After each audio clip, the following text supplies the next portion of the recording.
Hello, we are back here with our July 22nd episode of Dynamite. Of course, we are not reviewing NXT because there's more important stuff than watching NXT, but still, we have NBA basketball coming back, obviously. Least important with the capacity of a 205 live crowd with attendance. WNBA is coming back, even though their normal fan base is the population of the scripted attendance for Monday Night Raw, SmackDown, and NXT. What is 205 Live? So, we had Eddie Kingston challenge Cody in the open challenge for the TNT Championship. Obviously, Cody won. They are not trying to push a title on like a 40-year-old Hispanic man in a mediocre feud he had with like LAX. With him putting against like old LAX with newer LAX back on Impact. That's the only way I remember him. Other than that, I did see Eddie Kingston tag with Homicide on NWA uh, Power, so that's the only way I remember the guy. The the factors that they can give him, he can work really stiff, and his really big and good strong suit is his personal promos. He is literally just a smaller Bully Ray when it comes to this promo, because whenever he speaks, you know sincerely he can back it up. So I like that, and I like that they finally got him some veteranship for Cody to face off against. Good fakes into a low blow after selling that he was too tired to take Irish Whip. A decent power bomb, reversing neck breaker. They kept doing stiff shots to one. Well, A Kingston was. The best part, obviously, the highlight of the match was literally just a thumbtacks, and Cody was trying to do a Brita breaker until that was countered into a power bomb. And it ended off when Eddie thought he could get into, dominate more of the match. Eddie got stopped into a finger four leg lock, so that was the finish.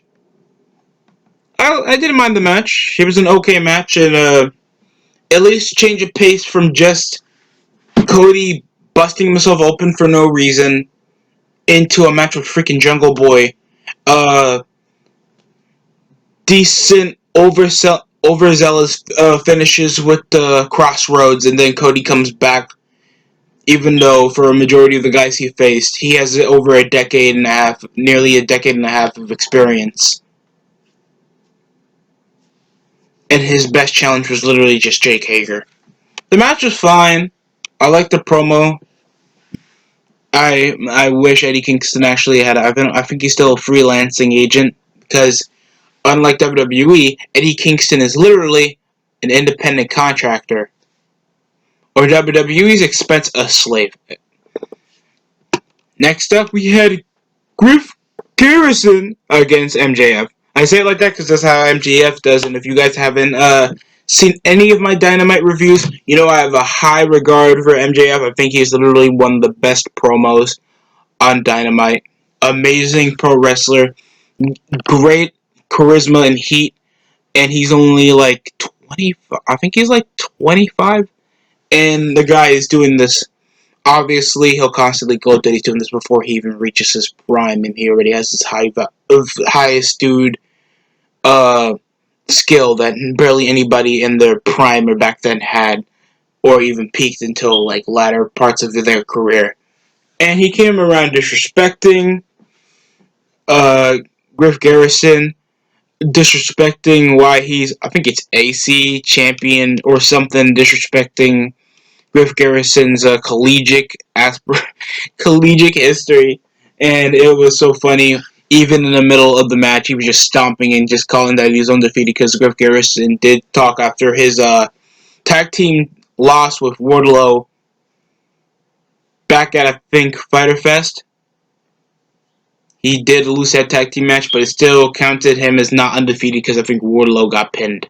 So he kept beating him up. A really cool belly-to-belly suplex.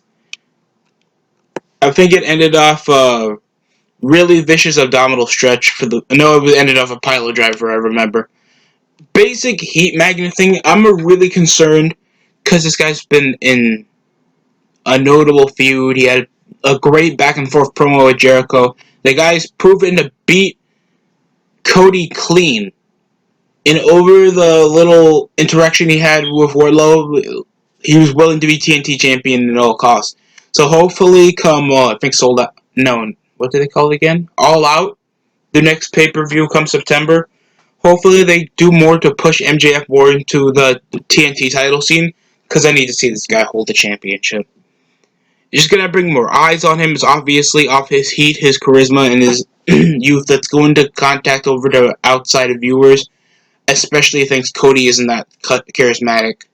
And Jericho was literally the best reason why people watched Dynamite. So, just anything to get more eyes, and especially more focus on MJF is more. Granted, yes, this is one-sided from my view, but it makes a lot more sense, and obviously other fans could agree that MJF has this ability to, conduct heat.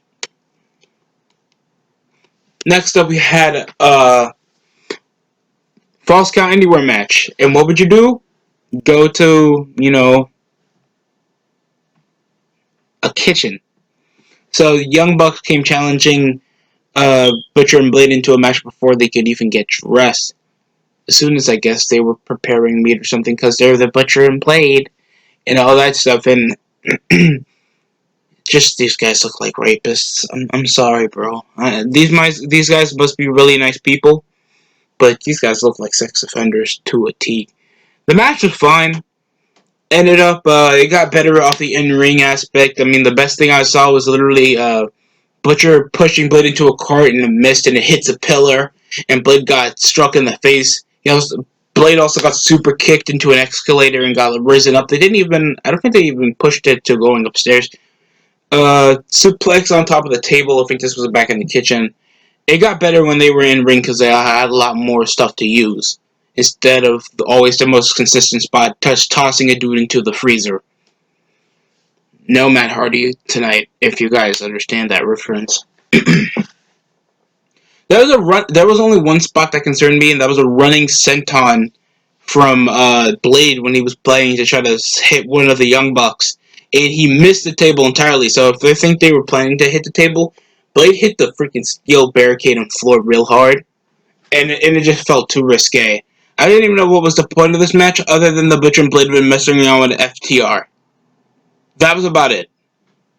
That was particularly the reason why they were having this match. Next, they might have to face off against the Lucha Bros and the Young Bucks again, and I wouldn't mind watching that, but I just don't care. It doesn't concern me as much as anybody else does that likes pretty much the only highlight of the match being Rey Fenix looking fat, skinny, and just kicking people all around while doing Frankensteiners. It ended off a double splash after super kicking the Butcher and Blade into separate tables, and then they got splashed, and that's the finish for the Falls Count Anywhere match. Next up, we had Evilisa. I think it's Evilisa. They were also monitoring this match while Big Swole was trying to do a promo over getting disrespected by Britt Baker after forcibly suspending her after she was supposed to make an appearance at Fyter Fest. And then we have the match. So, Deontay and Ivelisse, I don't know. This is the first time I've ever heard of these women, and I just see a picture of these chicks on Dark, and it's like what a coincidence. Diamante was wearing LAX gear while Eddie Kingston was on Dynamite tonight. It's just awkward to the assemblage. I think you left your Impact gear. Forgot. It should have wore different gear. It was super kicks, Hurricane Ranas, some running bulldogs. It just felt like they barely had any source of click in the middle of the match. It just felt like this match shouldn't have happened because it could have been somebody like Nyla Rose getting a promo because she just got Vicky Guerrero just last week, and we don't know much of their relationship with each other. And Hikaru Shida's only character is cringing at the factoid that Cody was on tax. There's not much of a character on Hikaru Shida. And this is already like a really poor star-powered women's division, because I know how much Impact's women's division is more characterized. They have more notable faces, and Diamante's only characteristic is that she does a gun signal and that she looks like an Hispanic version of Tessa Blanchard with a butt chin. The match was fine and ended off a quick roll up. There was a one-on powerbomb that nearly got the two of Eva Lisa, and Eva Lisa looked like she can barely even sell a punch. I think there was like one botch in the match, and it just sounds forgettable. There's no rhyme or reason. These women weren't even wrestling for like a title shot next week. Hikaru Shida already has her opponent for next week on Dynamite. This match was just borderline forgettable in my opinion. Next up, we had Alan Angel facing up against Adam Page.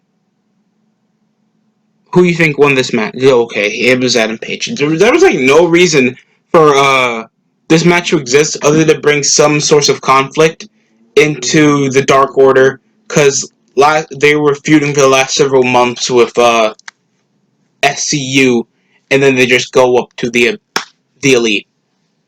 Some apparent reason, with of course Hangman Page winning off a powerbomb. No buckshot lariat somehow. Uh, Massive big boots, Hurricane Rana. It barely looked like, other than cheap shots ahead. This match felt super forgettable, other than we just haven't seen Kenny and Hangman in action, other than being the Elite in a minute. And it would be nice if they need more title defenses, that they need more TV time. Like, you can't be the tag team champions and think that you always need screen time, because especially you guys are independent wrestlers, so it kind of makes no sense in the fact that if you guys are barely in action.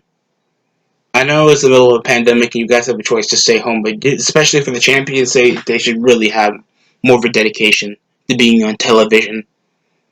And then Brody Lee comes to try to persuade, for protection purposes, for Hangman Page to join the Dark Order, like how Brody Lee's trying to persuade Colt Cabana, and that went as well as Adam saying that he's not ready to join the Colt until Brody Lee signaled for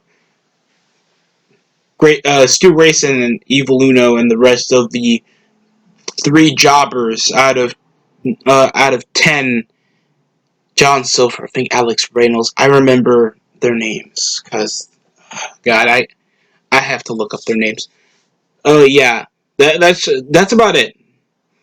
All of them look like smushed up midgets that only spent like 2 days in a week in the gym, and it just feels awkward whenever you see them walk into the ring. I don't think these guys barely win matches. I remember only 10 that was supposed to be hyped up as like one of the chosen ones from Brody Lee, or just in Brody Lee's turn to cannon fodder to just get jobbed around and then broken arm by John Moxley before he faced off against Brody Lee at Double or Nothing. So that's how I remember 10. Ended up with FTR coming with a beer cooler to help out with Adam Page, and Kenny Omega came a bit too late with, I think, Adam Page just saying, just, where were you? And it just, all I could say was it was a basic segment to at least show that there's more deception. It just feels like Kenny's just with, I know this is supposed to signal that, Adam has more of a better relationship with FTR than the majority of the Elite does, especially Kenny Omega. So, God, saying that makes me feel like a weeb. He should really change that name. Uh, yeah, it just the match was forgettable, and it's, I guess, supposed to bring more bases into next week on Dynamite to at least get more of a relationship going with FTR, especially that their goal is to become tag team champions and have a big match with the Young Bucks. That's literally what they're repeatedly saying in most of their promos. So, our main event was the Jurassic Express against Chris Jericho and Jake Hager, with instead of La Sex Gods that return after Sammy Guevara spent majority of the show in a mask. So, yeah, You know why he hasn't been on TV for the last several weeks? Because he said he wanted to rape Sasha Banks in a podcast. I think this was a Joe Cronin podcast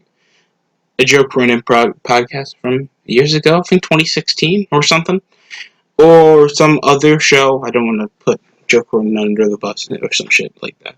Yeah. So that happened. After that got leaked over, everybody just saying that we're gonna open up to everybody getting accused of rape. Just somehow Sammy Guevara just said he got suspended, obviously, to cool down a bit of stuff. So, yeah, he's back. The Six Guys return. The match was borderline forgettable with some cheap tactics with Jericho trying to distract the ref or trying to use the bat and just get huge attacks. Counters off big. I just hate it whenever they make like 6 foot something dudes come around just doing super kicks, kip ups. I mean, yes, it gets exciting. Like I see Drew McIntyre does it, but at least Drew McIntyre seems legit, and he actually does more impactful moves that fits around with his character, and he knows that he's an ass kicker. Just seeing Luchasaurus come around with a crusty green condom while wearing the worst wrestling gear I've seen in my life, it just made no sense. It feels like there was less Jake Hager into the match. There was a running Hurricane Rana to Santana, and then hit to Ortiz when they were trying to distract into the match. Then springboard off a codebreaker reversal for Jericho to take the win. That's about it. I didn't mind the match, but it was not as good as the majority of the other tag team matches because we didn't have barely that much chemistry, and of course Jericho tried to steal the show with his trash talking over to the referee. And I would like to see a Hager versus Luchasaurus match because big man and big man, always the best thing to see in a wrestling match. So that's Dynamite. There was also a Moxley promo involving him saying that he won't let go next time he tries to target that arm. Obviously, Taz would explain why he had to let go of that towel. I mean, toss a towel into the ring for business reasons. Obviously, he doesn't want to risk his biggest asset, having a severe injury after 6 months on the shelf, and say that will never happen again. There was also Darby Allin coming out of nowhere, and then there was Ricky Starks. That just looks like he speaks like this. Yeah, I know how Ricky Starks speaks. I've seen him on NWA Power, but still comes around wearing his little loafers, little lizard craps, and it looks like he didn't tuck into the heel, like random slip-ons. He's gonna damage him like that. And Moxley came with barbed wire back because he's hardcore, strutting around with the world title, and I don't know.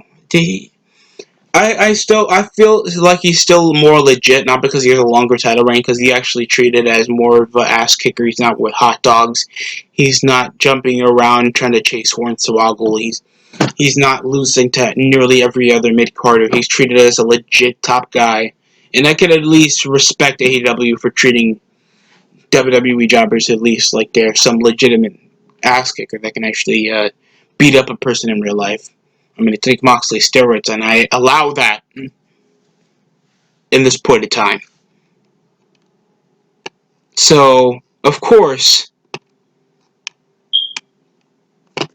we had a lot of stuff that makes there'll be 2 title defenses as a tornado tag main event for next week on Dynamite. Saw a lot more excitement. And, I don't know, something for Brian Cage and Moxley.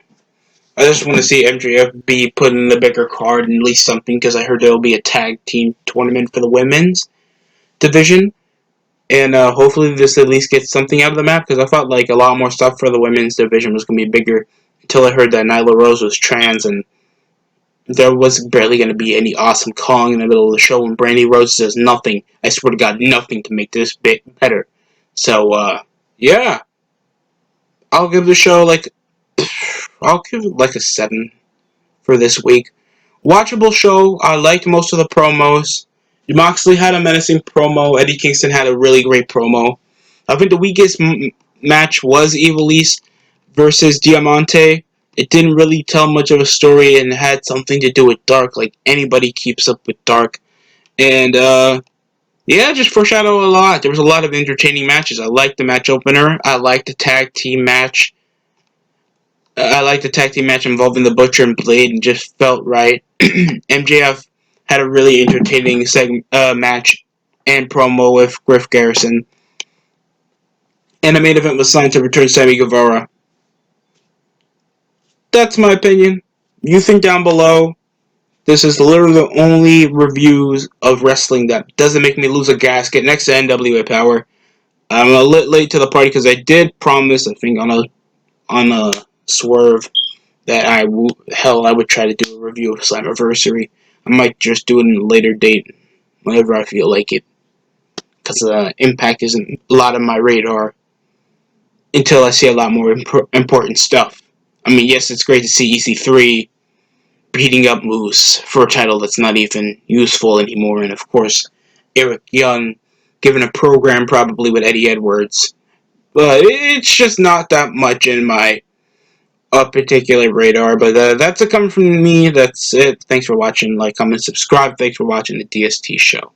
That's it coming. Jesus, I cannot speak English. So I'll give you some Tylenol.